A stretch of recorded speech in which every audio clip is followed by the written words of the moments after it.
पतली उंगलियां कपड़ों के बटन खोल रही थी। सुंदर चेहरा एक हल्की दया को दर्शाता था और कमरे के दरवाजे की ताले की छेद में एक गंदी नजर उसे घूर रही थी। उसने बेझिझक अपना वस्त्र उतार दिया। आदमी का नाम रिचर्ड था। छोटे होंठ, नुकीली नाक, घुंघराले बाल, विकृतियों में सबसे आगे। उसकी मोहक प्रस्तुति में रिचर्ड उत्साहित होकर अंदर आया। औरत ने भी बेसब्री का भाव दिखाया। जल्द ही समय बीत गया। दोनों पिछले घटनाक्रम का विश्लेषण करने लगे और अगली बार के लिए अधिक उत्साहजनक खेल की आशा करने लगे। लेकिन नायिका को जरा भी पता नहीं था कि वह पहले ही अपने विकृत पति के जाल में फंस चुकी है। व्यक्ति का नाम मैरी है, जो इंग्लैंड के सबसे धनी व्यक्ति की बेटी है। उसके युवा होने के बावजूद माता पिता के निधन के कारण उसने परिवार की विशाल संपत्ति विरासत में पाई। अपनी चमक से वह अनगिनत राजनीतिज्ञों का ध्यान आकर्षित करती है। एक बुजुर्ग सहयोगी रिचर्ड को मैरी की कहानी बता रहा था, लेकिन ऐसा लगता है कि सब नियति में लिखा हुआ है। अपनी सहेली के साथ हंसी मजाक कर रही मैरी ने रिचर्ड पर ध्यान दिया। उसकी आकर्षक शक्ल ने उसे तुरंत मोहित कर लिया। उच्च शिक्षण संस्थान से स्नातक रिचर्ड एक शांत और सुसंस्कृत व्यक्ति है, और पहली मुलाकात में ही याक से मैरी प्रभावित हो गई।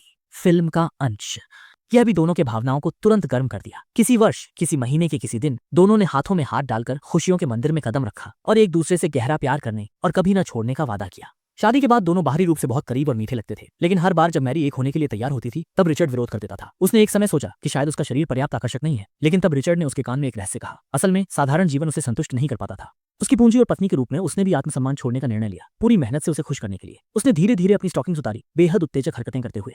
ताले के छेद से झांककर रिचर्ड को भी अब तक की अनदेखी सुखानुभूति मिली, परंतु उसकी विकृत मानसिकता से यह नया उत्साह जल्दी ही समाप्त हो गया। अगले दिन पुराने दोस्तों के साथ कार्ड खेलने के दौरान उसकी विकृत मानसिकता और अधिक गंभीर हो गई। वह भलीभांति जानता था कि उसके दोस्त उसकी पत्नी की प्रशंसा करते हैं, फिर भी अनोखी उत्तेजना के लिए उसने अपने दोस्त को अपनी पत्नी को साझा करने का निमंत्रण दिया। रात के आने के साथ ही रिचर्ड ने यह विचार मैरी को बताया, लेकिन वह तुरंत उसकी अवज्ञा करने लगी। परंतु एक विक्षिप्त व्यक्ति के रूप में वह इतनी आसानी से कैसे हार मान सकता है? क्या तुम चक्कर खा रहे हो?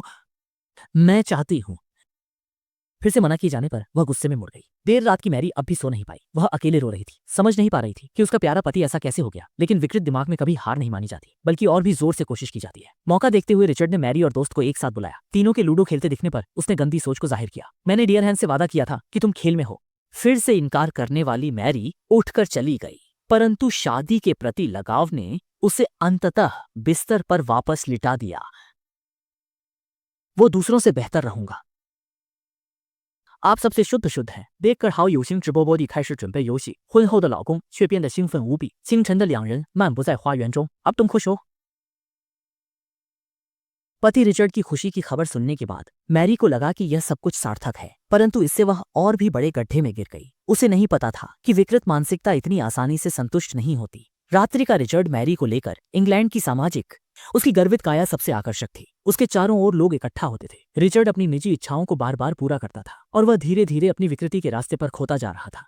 अगले दिन वे दोनों फिर से उस पुराने स्थान पर दिखाई दिए जहां वे रात के साथी की तलाश कर रहे थे। तभी भीड़ में से एक आकर्षक युवक उन पर ध्यान देने लगा और थोड़ी सोच के बाद सीधा उनके पास चला गया। असल में वह व्यक्ति उनका पड़ोसी जॉर्ज था। उसे पता था कि रिचर्ड का राजनीति में अच्छा प्रभाव है।